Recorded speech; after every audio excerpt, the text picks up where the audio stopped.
सुख कैसे होगा? किसी ने ये नहीं पूछा कि ज्ञान कैसे प्राप्त होगा। श्री कृष्ण ने भी साफ तरीके से नहीं कहा कि कुंडलिनी का जागरण होना चाहिए। वो जमाना नहीं था। सिर्फ अर्जुन से उन्होंने बात करी, क्या दुनिया के लिए नहीं की थी कि अब लोग बैठ करके सबको गीता सुनाते हैं, सिर्फ अर्जुन के लिए था। अर्जुन एक रियलाइज सोल था, उससे बात करी। और नॉन रियलाइज से तो उन्होंने बात नहीं करी, एक अर्जुन से बात करी। और वो सारे अब दुनिया भर को आप जिन्होंने जिनका रियलाइजेशन नहीं हुआ, जो अंधे हैं, उनसे आप बताइए कि हाथ में आपके सांप है, आप छोड़ दीजिए। आप छोड़ दीजिएगा? कभी नहीं छोड़ सकते। तो शुरुआत ही नहीं हुई किसी चीज़ की, अभी शुरुआत ही नहीं। जब शुरुआत हुई तो आपने देखा कि हाँ चीज़ ठीक है, आँख खुलती बाप रे हाथ में सांप है, आपने छोड़ दिया। लेकिन उल्टे लोग सांप ही को पकड़े रहे जब तक अंधापन है। अंधेपन का मतलब है कि बोध नहीं है, आपकी नसों में अभी तक वो सामूहिक चेतना का बोध नहीं है। जब तक ये बोध एक नया आयाम, एक नया डायमेंशन है, ये जब तक आपके अंदर जागृत नहीं हुआ, कोई सा भी सत्य सुनने के लिए बड़ा अच्छा लगता है, एंटरटेनिंग जिसको कहते हैं, बड़ा मनोरंजक, लेकिन वो घुसता नहीं अंदर, वो बैठता नहीं अंदर। सुनने के लिए लेक्चर सुन लेंगे और जा करके जब वो खत्म हो जाएगा तो फिर जहाँ थे जैसे थे। अब पहली चीज जो बोध की हुई, तो बोध के बाद ही आपका चरित्र अपने आप बनता है। उसमें भी उन्होंने गड़बड़ कर दी कि चरित्र बनाओ, चरित्र बनाओ। चरित्र बनाने में उनका भी चरित्र बनाओ, किसी ने कहा अच्छा पगड़ी बांधो, किसी ने कहा काशाय वस्त्र पहनो, किसी ने कहा कि बोधी रखो, किसी ने, ईसाइयों ने कहा कि वो इस तरह के हैट पहन के घूमो, पता नहीं क्या क्या। अब वो सब कर रहे हैं, सारे कर्म कांड कर डाले और देखा कि नर्क की ओर घुसे चले जा रहे हैं। सब कर्म कांड करके सब नर्क की ओर रास्ता बना चला जा। कोई सा भी ऐसा धर्म मैंने आज तक नहीं देखा कि जो स्वर्ग की ओर आरोहण हो रहा, सभी नर्क की ओर सीधे चले जा रहे। ईसाइयों से कहा भाई तुम लोग शराब क्यों पीते हो? तो कहने क्यों साहब, शराब में क्या खराबी है? ईसा मसीह ने शराब बना करके और लोगों को पिलाई थी। मैंने कहा कब बनाई थी? कल एक शादी में गए थे, वहाँ लोगों को उन्होंने वाइन पिलाई थी। अब हिब्रू भाषा में वाइन कहते हैं इसके रस को, अपने द्राक्ष के रस को, अंगूर के रस को कहते हैं वाइन, हिब्रू भाषा। अब सोचिए, एक अकल लगाने की बात है, जो एक क्षण में कोई चीज़ बन जाए, वो कैसे अल्कोहल हो सकती है? वो शराब कैसे हो सकती है? अल्कोहल को तो सड़ाना पड़ता है, बगैर सड़ी हुई चीज़ होती है ना अल्कोहल। सड़ा हुआ अंगूर ही बना सकते हैं ना, वो सड़ने के लिए तो टाइम चाहिए। उन्होंने तो ऐसे हाथ रखा और दे दिया। जैसे आपके माँ के साथ भी हुआ, अभी हम रोम गए थे, तो वहाँ जिस गवर्नमेंट ने काफ़ी मदद की और उन्होंने कहा कि इनका आप ब्रॉडकास्ट करिए, तो वो जो डायरेक्टर साहब थे उन्होंने कहा हमें आप पहले रियलाइजेशन दीजिए, तब हम फिर आपका सब करेंगे। कहा अच्छा ठीक है। तो हमने कहा अच्छा ज़रा पानी मंगाओ। पानी में हमने हाथ फेरा तो उन्होंने पिया, तो कहते ये पानी है क्या? मैंने कहा क्यों? नहीं ये तो पहले वाइन जैसे लग रहा है। बार बार पूछे ये पानी तो नहीं, तुम वाइन तो नहीं दे रहे? मैंने पानी दिया। अच्छा फिर पिए, फिर वो कहे बार बार। फिर उन्होंने अनाउंस भी किया, उसके बाद उनके टीवी में भी उन्होंने कहा साहब उन्होंने मुझे पानी में हाथ डाल के दिया तो वो वाइन के जैसा टेस्ट है। पर वो कहने लगे कि वाइन माने शराब के जैसे नहीं, अंगूर के रस। तो बना लिया। अब वो जब क्राइस्ट के बारे में बात करेंगे तो ऐसा लगता है कि वो कोई शराब खाने के इंचार्ज थे कि क्या, जिस तरह से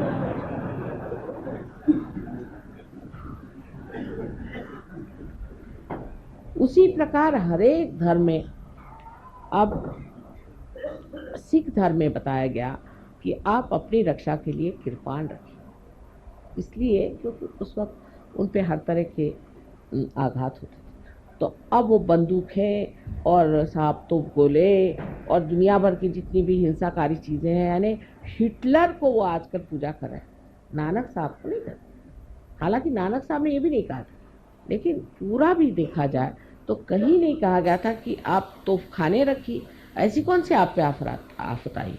जिस वक्त आफत थी तो उन्होंने सिर्फ कहा था कृपाण रख लो, भगवान के नाम पर काफ़ी है। और किसी ने चलाया नहीं कृपाण, किसी ने चलाया नहीं था, रक्षा के लिए सिर्फ एक प्रतीक रूप से उन्होंने कहा रखी। पहले तो जब हम लोग छोटे थे तो सिख लोग इतना सा छोटा सा रखते थे किरपा, इतना छोटा। अब देखती हूँ साइज बढ़ते बढ़ते जैसे जैसे धीरे धीरे बढ़ते सब आए हो, आजकल ये हालत है कि तोपखाने रखे हो। ये इतनी हमारी तो अभी जितनी उम्र हुई है, इस उम्र में हम ही देख देख के हैरान है कि ये इसका साइज इतने बढ़ते बढ़ते इतना बड़ा क्यों हो गया। अब उन्होंने कहा था कंघा रखो, तो कंघी तो छोटी होती होते होते इतनी हो गई, अभी तो दिखाई भी नहीं दी। और ये तोफखाने जो है इतने लंबे लंबे हो। तो ये बुद्धि के चक्कर जो है हमेशा गलत चीज पे क्यों जाते हैं, क्योंकि मनुष्य की चेतना हमेशा नीचे की ओर जाती। लेकिन सहयोग के बाद आपको चरित्र अपना बनाना ही पड़े। अब कोई कहेगा कि नहीं साहब हम तो नहीं बनाते, चल नहीं सकता, अपने आप बनते जाए। यो आपकी कुंडली नहीं आपको बनाती जाए, धीरे धीरे धीरे धीरे आपको वैसे बनना ही पड़ेगा।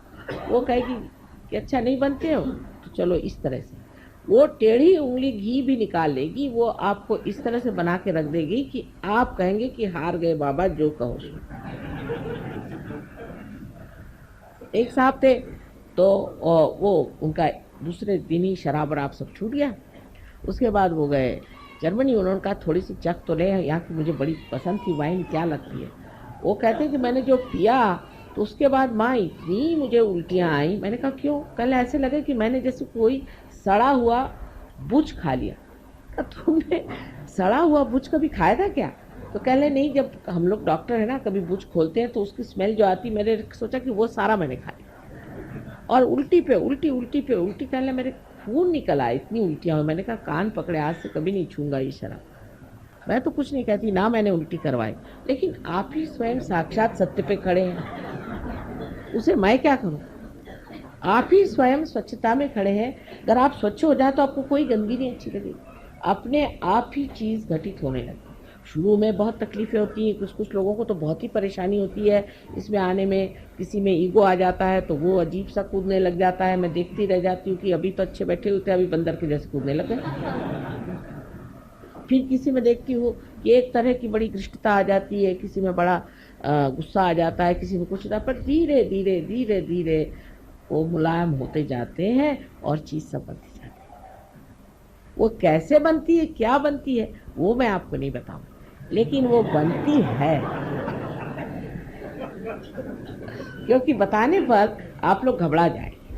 उसके तौर तरीके जो हैं बहुत नाजुक हैं, लेकिन हैं बड़े कठिन। जैसे कि हम लोग कभी नहीं सोचते हैं कि किस तरह से फूल खिलते हैं, फिर किस तरह से उसके साथ कांटे आ जाते हैं, किस तरह से पेड़ बनते हैं, कैसे सुंदर सुंदर पत्तियों के आकार विकार बनते जाते हैं। ये हम कभी नहीं सोचते। जब होता है तो देखते हैं हाँ कितना निसर्ग सुंदर है, इतने निसर्गरम्य स्थान में हम आ गए, सब ये सोचते रहते। लेकिन ये नहीं सोचते कि ये कैसे बनी होगी, कौन सी शक्ति ने बनाया होगा, किस सुंदरता से बनाएगा, और उसके पीछे कितनी स्फुटक, कितनी भयंकर शक्ति भी हो सकती है। कुछ न कुछ ऐसी भी चीज़ हो सकती जो इस चीज़ को बनने को रोके तो उसको घात करने वाली होनी चाहिए। ऐसी कोई न कोई शक्ति और भी उसके साथ जुटी हुई है जो हर समय उसकी सुरक्षा के लिए और रक्षण के लिए खड़ी। अनेक स्थल पे आपको इस तरह से अनुभव आते रहेंगे आपके चरित्र में। एक साहब थे, उन्होंने सहयोग के बाद सब छोड़ दिया, लेकिन सिगरेट ज़रा छूटी नहीं। तो एक दिन वो मोटर में जा रहे थे और लोगों के साथ और सिगरेट पी रहे थे। सिगरेट पीते पीते उनके मोटर में एक्सीडेंट हुआ। किसी को कुछ नहीं हुआ, उनकी सिर्फ ये उंगली विशुद्धि की थोड़ी सी काट दी। तब वो समझ गए बात क्या थी। इस प्रकार धीरे धीरे चीज़ों से, शिक्षाओं से आप सीखते जाते हैं कि हमारा चरित्र जो है ज़रा इधर उधर जा रहा है, मोटर जो है वो ज़रा सी सीधे रास्ते पर नहीं, ज़रा कुछ इधर उधर फिसल रही है। फिर आप ठीक कर रहे हैं, फिर आप ठीक कर रहे हैं, करते करते ऐसी दिशा में आ जाते हैं कि आप दोनों ही चीज़, एक्सेलरेटर और उसका ब्रेक, उसके माहिर हो, मास्टर। वो मास्टरी जब आ गई तब समझ लेना चाहिए कि आप ड्राइवर हो। अभी सिर्फ ड्राइवर हो, अभी मास्टर होने के लिए आपको निर्विकल्प में उतरना चाहिए। जब आप निर्विकल्प में उतर जाते हैं तब आप गुरु महाराज हैं। मैं आप सबको नमस्कार करती हूँ। सब आप लोग गुरु हो जाए, अपने ही गुरुत्व करके, अपने ही को सिखाकर, अपने ही को समझाकर। आप गुरु ऐसे वैसे नहीं हुए, दूसरों को सिखाना बहुत आसान है, लेकिन जिस तरह से हमारे कॉलेजेस में पहले टीचर्स के पास हम पढ़ते हैं, फिर जाके प्रोफेसर से पढ़ते हैं, मेहनत करते हैं, फिर हम गुरु होते हैं, इसी प्रकार सहयोग में भी पहले अपने ही ऊपर उसका सब अनुभव करके, उसका पूरा प्रयोग एक्सपेरिमेंट करके फिर हम गुरु होते हैं। और जब हम गुरुत्व को आ जाते हैं तब फिर हम जानते हैं सबका कि हाँ हम भी ऐसे ही थे, तुमको हम जानते हैं, हाँ हाँ हाँ ऐसे ही हमारा था, यही मामला था, हम सब जानते हैं, ये सब करते रहे। तब फिर बहुत आसान हो जाता, तब आप गुरु हो जाते हैं। और इसको कहना चाहिए कि सहज का जो चरित्र बनना और सहज में ज्ञान को प्राप्त होकर के उसमें, ये चीज जब तक नहीं आती है तब तक मनुष्य में उसकी विशेषता नहीं। लेकिन अब आप देखेंगे कि जिस वक्त आप गुरु हो जाते हैं तब आपको पता होता है कि अभी हम में कमियां हैं, तब आपको कोई न कोई तपश्चर्या करनी। वो तपश्चर्या का मतलब ये नहीं कि आप कुछ उसमें भूखे मरिए, ये तो माँ कभी नहीं चाहेगी, क्योंकि माँ को दुख देना तो आप भूखे रहिए। भूखे रहने की कोई ज़रूरत नहीं, भूखा रहना बिल्कुल ज़रूरी नहीं है। हाँ अगर आपको नहीं खाना तो नहीं खाइए, वो दूसरी बात है, पर परमात्मा के नाम पर आपको कौन सा तप करना चाहिए, कौन से तप से आप चलना चाहिए? परमात्मा के नाम पर एक ही तप करना चाहिए, माने ये कि अपनी स्थिति निर्विचार में बनानी चाहिए। ध्यान धारणा से अपनी सफाई करके अपनी स्थिति आपको निर्विचार में बनानी है। निर्विचार में जब आप आ जाते हैं तभी आपका जो ये पौधा है बढ़ता है। इसलिए बहुत से लोग कहते हैं माँ मुझसे ध्यान नहीं होता, तो भैया आधे ही रह जाओ, ध्यान रोज करना होगा। जब तक ये तपश्चर्या नहीं की जाएगी तब तक आप पूरी तरह से प्रकाश में नहीं हो सकते, तब तक आप दर्शन जो इन्होंने कहा हुआ है उस दर्शन को प्राप्त नहीं कर सकते, तब तक आप हमें भी नहीं समझ सकते, तब तक आप बिल्कुल नहीं हमें समझ सकते। क्योंकि जब तक आप में त्रुटियां रहेंगी तब तक आप उन त्रुटियों के झरोखे से देखिएगा। जैसे कि कोई नीले रंग का आप अपने आँख पर पर्दा बांध दें तो हम आपको नीले दिखाई देंगे, पीले रंग का बांधिए तो पीले दिखाई देंगे। इसी प्रकार कोई भी विकृति आपके अंदर होगी तो उसी तरह हम आपको नज़र आएंगे, हम आपको जो असलियत में नज़र आएंगे ही नहीं। वो एक हमारा तरीका भी।